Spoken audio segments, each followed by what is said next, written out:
Tripoli is the capital city and the largest city of Libya, with a population of about 3 million people in 2019. It is located in the northwest of Libya on the edge of the desert, on a point of rocky land projecting into the Mediterranean Sea and forming a bay. It includes the port of Tripoli and the country's largest commercial and manufacturing center. It is also the site of the University of Tripoli. The vast al-Azizia barracks, which includes the former family estate of Muammar Gaddafi, is also located in the city. Colonel Gaddafi largely ruled the country from his residence in this barracks.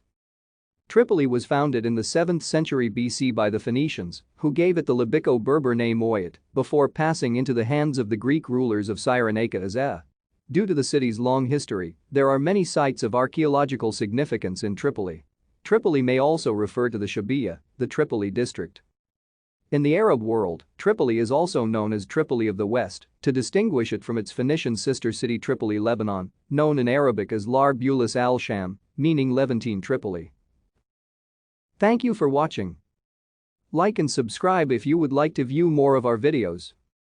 Have a nice day.